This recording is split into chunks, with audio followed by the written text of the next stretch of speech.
시간에는 일곱째 나팔과 독생자의 비밀, 이 제목으로 하나님의 말씀을 살펴보도록 하겠습니다. 일곱째 천사의 나팔이 불리는 날에 독생자의 비밀이 이제 모든 택하신 백성들에게 완전히 열리게 됩니다. 그래서 이 시간에 일곱째 나팔과 독생자의 비밀, 이 제목으로 하나님의 말씀을 살펴보도록 하겠습니다. 그래서 성경에는 마지막 나팔이라고 말씀하시는 그 나팔이 있고, 또 일곱째 천사의 나팔이라고 하는 나팔이 있습니다. 그래서 이 마지막 나팔은 바로 바울 사도가 말씀을 하고 있는 그 나팔이 되겠고, 일곱째 천사의 나팔은 요한계시록에서 말씀을 하고 있는 그 나팔 소리가 되겠습니다. 그러나 이 바울이 말하는 마지막 나팔과 이 일곱째 천사의 나팔은 다른 나팔이 되겠습니다. 그래서 이 마지막 나팔은 언제 불리게 되는가 하면 요한계시록 6장에서 여섯째 인을 떼실 때에 불리게 됩니다. 그 여섯째 인을 떼실 때에 1월 성신의 징조가 나타나게 되고, 바로 그때 그 여섯째 인이 떼어졌을 때 그 1월 성신의 징조가 나타날 때, 그때 바로 바울이 말하는 바 마지막 나팔이 불리게 됩니다. 그래서 여섯째 인에서 주님께서 공중에 강림을 하시게 됩니다. 여섯째 인에서 계시록 6장 여섯째 인에서 주님께서 공중에 구름을 타시고 강림을 하시게 됩니다. 그래서 고린도전서 15장 51절에서 보라 내가 너희에게 비밀을 말하노니 우리가 다 잠잘 것이 아니요 마지막 나팔의 순식간에 호련히 다 변화되리니 나팔 소리가 나매 죽은 자들이 썩지 아니할 것으로 다시 살아나고 우리도 변화되리라. 자, 여기에서 마지막 나팔의 순식간에 호련히 다 변화된다고 말씀하셨습니다. 그래서 이 마지막 나팔이 계시록 6장에서 여섯째 인에 불리게 되고, 계시록 7장에서 하나님의 백성들이 호련히 다 변화가 됩니다. 그래서 죽은 자들이 다시 살아나고 우리도 변화한다고 말씀하셨는데, 바로 이 일이 요한계시록 7장에서 그 데려감을 넣는 백성들에게 이루어지게 되겠습니다. 그래서 바울이 말하는 마지막 나팔, 고린도서 15장에서 마지막 나팔의 순식간에 호련히 다 변화된다고 말씀을 할 때, 그 마지막 나팔은 계시록 6장에서 여섯째 인을 떼실 때 불리게 됩니다. 그리고 그 일곱째 천사의 나팔이 계시록에서 나타나고 있습니다. 계시록 11장 15절에서 그 일곱째 천사가 나팔을 불게 됩니다. 그래서 이때는 후 3년 반이 끝나는 날이 되겠습니다. 후 3년 반이 끝나는 날에 일곱째 천사의 나팔이 불리게 됩니다. 그래서 계시록 11장 15절에서 일곱째 천사가 나팔을 불매 하늘에 큰 음성들이 나서 이르되 세상 나라가 우리 주와 그의 그리스도의 나라가 되어 그가 세세토록 왕노릇 하시리로다. 자, 일곱째 천사가 나팔을 분다고 계시록 11장 15절에서 말씀을 하고 있습니다. 그래서 그 일곱째 천사가 나팔을 부는 날 하나님의 그 비밀이 이루어지게 됩니다. 바로 계시록 10장 7절에서 하나님이 그의 종 선지자들에게 전하신 복음과 같이 하나님의 그 비밀이 이루어지리라. 자, 하나님의 그 비밀이 이루어지게 되는데, 바로 일곱째 천사가 나팔을 부는 날, 그 나팔을 불려고 할 때 하나님의 그 비밀이 이루어지게 됩니다. 그래서 그 일곱째 천사가 나팔을 부는 날은 바로 후 3년 반이 끝나는 날이 되겠고, 짐승이 42달 후 3년 반을 다스리고 있었는데 그 통치가 끝나는 날이 되겠습니다. 일곱째 천사가 나팔을 부는 날은 짐승의 통치가 끝나는 날. 그래서 그 짐승의 통치가 끝나게 되면 이제 세상 나라가 짐승의 나라가 아니라 바로 우리 주와 그의 그리스도의 나라가 된다는 사실입니다. 세상 나라가 이 짐승의 나라가 아니라 우리 주와 그의 그리스도의 나라가 된다는 사실입니다. 그래서 계시록 10장 7절에서 일곱째 천사가 소리내는 날 그의 나팔을 불려고 할 때 하나님이 그의 종 선지자들에게 전하신 복음과 같이 하나님의 그 비밀이 이루어지리라 하더라. 자, 일곱째 천사가 소리내는 날 그의 나팔을 불려고 할 때 하나님의 그 비밀이 이루어진다고 말씀하셨습니다. 그래서 여기서 말씀하는 하나님의 그 비밀이 바로 그의 종 선지자들에게 전하신 복음이 되겠는데, 그의 종 선지자에게 전하신 복음에 바로 독생자의 비밀이 들어있습니다. 그 독생자의 비밀은 하나님께서 그의 종 선지자에게 전하신 복음에 들어있다는 것. 그래서 이 복음이 일곱째 천사가 소리내는 날 하나님이 택하신 백성들 중에서 가장 늦게 깨닫는 백성들에게 열리게 됩니다. 이 복음이 가장 늦게 하나님의 비밀을 깨닫는 그 백성들에게 열리게 된다는 것. 그래서 그때야 하나님의 그 비밀이 이루어진다고 말씀을 하셨습니다. 그래서 하나님께서 택하신 백성들이 온 이스라엘이 되겠습니다. 온 이스라엘은 하나님께서 택하신 백성들, 하나님께서 구속하신 백성들이 바로 온 이스라엘이 되겠는데, 그 온 이스라엘은 세 부류가 있습니다. 바로 24장로 14만 4천, 그리고 후 3년 만에 남겨지는 그 여자의 남은 자손, 이 세 부류가 온 이스라엘을 이루게 됩니다. 그래서 24장로는 마귀가 땅으로 쫓겨 내려올 때 하늘에 있는 자들이 되겠습니다. 마귀가 땅으로 쫓겨 내려올 때 하늘에 있는 자들, 바로 그 영혼이 하늘에 있는 하나님의 백성들이 되겠습니다. 마귀가 땅으로 쫓겨 내려온 그 순간에 하늘에 있는 백성들. 그래서 계시록 12장에서 그러므로 하늘과 그 가운데에 거하는 자들은 즐거워하라. 그러나 땅과 바다는 화 있을진저 이는 마귀가 자기의 때가 얼마 남지 않은 줄을 알므로 크게 분내어 너희에게 내려갔음이라 하더라. 그래서 땅과 바다로, 마귀가 땅으로, 그 땅과 바다로 내려올 때, 마귀가 땅과 바다로 쫓겨 내려올 때 하늘과 그 가운데 거하는 자들, 자, 이들이 바로 주 안에서 자는 형제들이 되겠습니다. 그 영혼이 하늘에 올라가 있는 우리 형제들. 그래서 이들이 바로 24 장로가 되겠습니다. 그리고 14만 4천은 계시록 7장에서 각 나라에서 나오는 아무도 능히 셀 수 없는 큰 무리. 자, 이들이 14만 4천이 되겠습니다. 그리고 이 큰 무리가 계시록 7장에서 하늘로 올라가게 됩니다.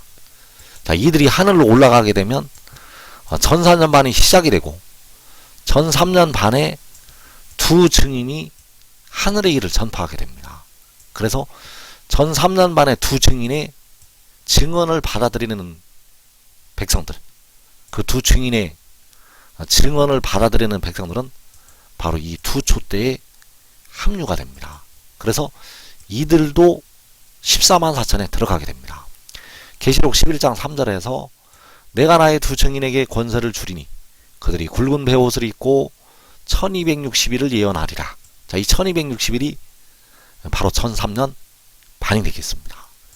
그들은 이 땅의 주 앞에 서 있는 두 감람나무와 두 촛대니, 자, 이 두 증인, 두 감람나무, 두 촛대, 전 3년 만에 두 증인의 증언을 받아들이는 자들은 두 촛대에 합류가 됩니다. 그래서 이들도 14만 4천으로 들어오게 됩니다. 그래서 14만 4천은 계시록 7장에서 이 셀 수 없는 큰 무리와 이 두 촛대를 합해서 14만 4천을 이루게 됩니다. 그리고 후 3년 만에 그 여자의 남은 자손. 계시록 15장 2절에서 또 내가 보니 불이 섞인 유리바다 같은 것이 있고 짐승과 그의 우상과 그의 이름의 수를 이기고 벗어난 자들이 유리바다가에 서서 하나님의 검은고를 가지고, 자, 여기에 짐승과 그의 우상과 그 수를 이기고 벗어난 자들, 자, 이들이 바로 그 여자의 남은 자손이 되겠습니다. 그래서 왜 일곱째 천사가 나팔을 불려고 할 때 하나님의 그 비밀이 이루어지게 되는가? 그 여자의 남은 자손이 그 일곱째 천사가 나팔을 불게 되는 날에 하나님의 그 비밀을 깨닫기 때문입니다. 그 여자의 남은 자손이 그 일곱째 천사가 나팔을 불려고 할 때 그때서야 하나님의 비밀을 깨닫는다는 것. 그래서 온 이스라엘은 세 부류가 있는데 24장로와 14만 4천과 바로 그 여자의 남은 자손이 있게 됩니다. 그래서 계시록 13장 5절에서 짐승이 42달 동안 일할 권세를 받는다고 말씀을 하고 있습니다. 이 42달이 후 3년 반이 되겠습니다. 그래서 그 후 3년 만에 그 여자의 남은 자손이 주 안에서 육신이 죽게 됩니다. 그 여자의 남은 자손이 이 42달 그 짐승이 다스리게 되는데 그 여자의 남은 자손이 육신이 죽는다는 것. 그래서 그들이 바로 하나님의 계명과 예수에 대한 믿음을 지키는 자들이 되겠습니다. 그래서 예수 믿는 백성들 중에서 데려감을 얻는 자들이 있고 버리둠을 당하는 자들이 있는데, 버리둠을 당하는 자들 중에서 그 여자의 남은 자손, 이들만 구원을 받게 됩니다. 버리둠을 당하는 자들 중에서 이들만 구원을 받는다는 것. 그래서 계시록 14장 11절에서 짐승과 그의 우상에게 경배하고 그의 이름표를 받는 자는 누구든지 밤낮 쉼을 얻지 못하리라 하더라. 성도들의 인내가 여기 있나니 그들은 하나님의 계명과 예수에 대한 믿음을 지키는 자니라. 또 내가 들으니 하늘에서 음성이 나서 이르되 기록하라. 지금 이후로 주 안에서 죽는 자들은 복이 있도다 하시매 성령이 이르시되 그러하다. 그들이 수고를 거치고 쉬리니 이는 그들의 행한 일이 따름이라 하시더라. 자, 여기에서 짐승이 42달 일할 권세를 받아서 후 3년만을 다스리게 됩니다. 그래서 그때에 그의 우상을 세우게 되고 그의 이름표를 받게 합니다. 그 후 3년 만에 짐승이 그의 우상을 세우게 되고 그 666이라는 표를 받게 한다는 것. 그래서 여기에서 성도들이 나타나고 있는데 성도들이 바로 그 여자의 남은 자손이 되겠습니다. 그래서 그들은 하나님의 계명과 예수에 대한 믿음을 지키는 자들이 되겠고 바로 십자가의 도를 끝까지 지키고 주 안에서 죽는 자들이 되겠습니다. 후 3년 만에 주 안에서 죽는 자들, 그 우상에게 경배하지 않고 그 표를 받지 않고 지금 이후로 주 안에서 죽는 자들은 복이 있도다.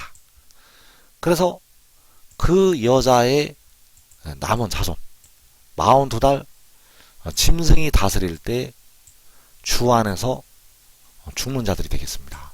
그래서 그 후 3년 반 42달이 끝나는 날이 바로 일곱째 천사가 나팔을 부는 날이 되겠습니다. 그 42달 짐승의 통치가 끝나는 날이 일곱째 천사가 나팔을 부는 날.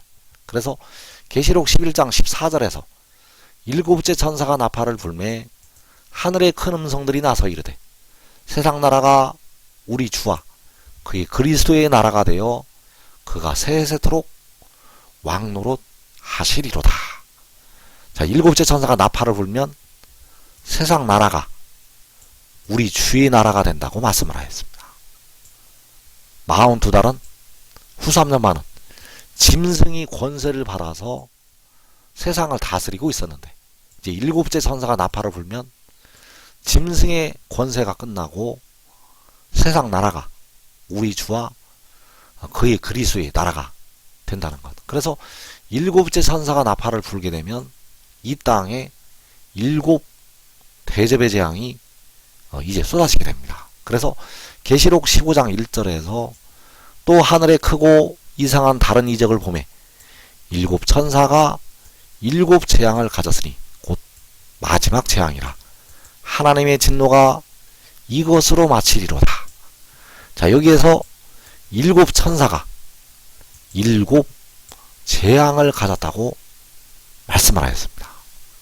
일곱 천사가 일곱 재앙을 가졌는데 이것이 바로 일곱 대접의 재앙이 되겠고 마지막 재앙이 되겠습니다. 그래서 이 일곱 대접의 재앙은 일곱째 천사가 나팔을 분 뒤에 임하게 됩니다. 일곱 대접의 재앙은 일곱째 천사가 나팔을 분 뒤에 임하게 된다는 사실입니다. 그래서 그 일곱째 천사가 나팔을 불 때, 그 일곱째 천사가 나팔을 부는 날에 주 안에서 죽는, 그 후 3년 만에 주 안에서 죽는 그 여자의 남은 자손이 하나님의 비밀을 깨닫게 됩니다. 그 후 3년 만에 주 안에서 죽는 그 여자의 남은 자손이 일곱째 천사가 나팔을 부는 날에 하나님의 그 비밀을 깨닫는다는 것. 그래서 계시록 15장 2절에서 또 내가 보니 불이 섞인 유리바다 같은 것이 있고 짐승과 그의 우상과 그의 이름의 수를 이기고 벗어난 자들이, 자, 이들이 바로 후 3년 만에 주 안에서 죽은 자들이 되겠습니다. 이들이 그 육신은 죽지만 그 영혼이 짐승과 그 우상과 그 이름의 수를 이기고 올라오게 됩니다. 그래서 그들이 유리바닷가에 서서 하나님의 검은고를 가지고 하나님의 종 모세의 노래 어린 양의 노래를 불러 이르되 주 하나님 곧 전능하신 이시로 하시는 일이 크고 놀라우시로다. 만국의 왕이시여 주의 길이 의롭고 참되시도다.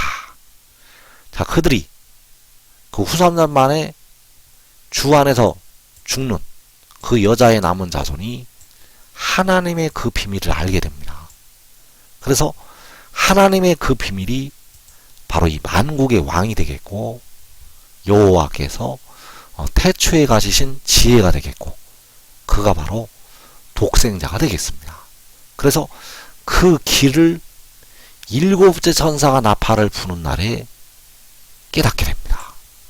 그래서 주의 길이 의롭고 참되다고 찬양을 하고 있는데 그 주의 길이 바로 몸을 위하여 계시는 주의 길이 되겠고 그 길이 의롭고 참되다고 하나님 앞에서 그 몸을 위하여 계시는 주 앞에서 찬양을 하게 됩니다. 그래서 그 몸을 위하여 계시는 주가 바로 만국의 왕이 되겠고 그가 바로 요한계시록 10장에서 그 작은 두루마리를 들고 바다와 땅을 밟고 서 있는 힘센 천사가 되겠습니다. 그가 바로 독생자가 되겠고 여호와께서 태초에 가지신 지혜. 그래서 온 이스라엘 백성들 중에서 그 여자의 남은 자손이 그 비밀을 가장 늦게 깨닫게 됩니다. 바로 일곱째 천사가 나팔을 부는 날에 그 여자의 남은 자손이 하나님의 그 비밀을 알게 됩니다. 그래서 일곱째 천사가 나팔을 부는 날에 하나님의 그 비밀이 이루어진다고 말씀을 하신 것이 되겠습니다. 그래서 지금 하나님의 비밀을 깨닫고 지혜를 따르는 자들은 자기와 자기의 가족이 이 땅에 임하는 요한계시록 6장의 환난을 면하고 많은 열매를 맺어서 하나님 아버지께 영광을 돌려드리게 되겠습니다.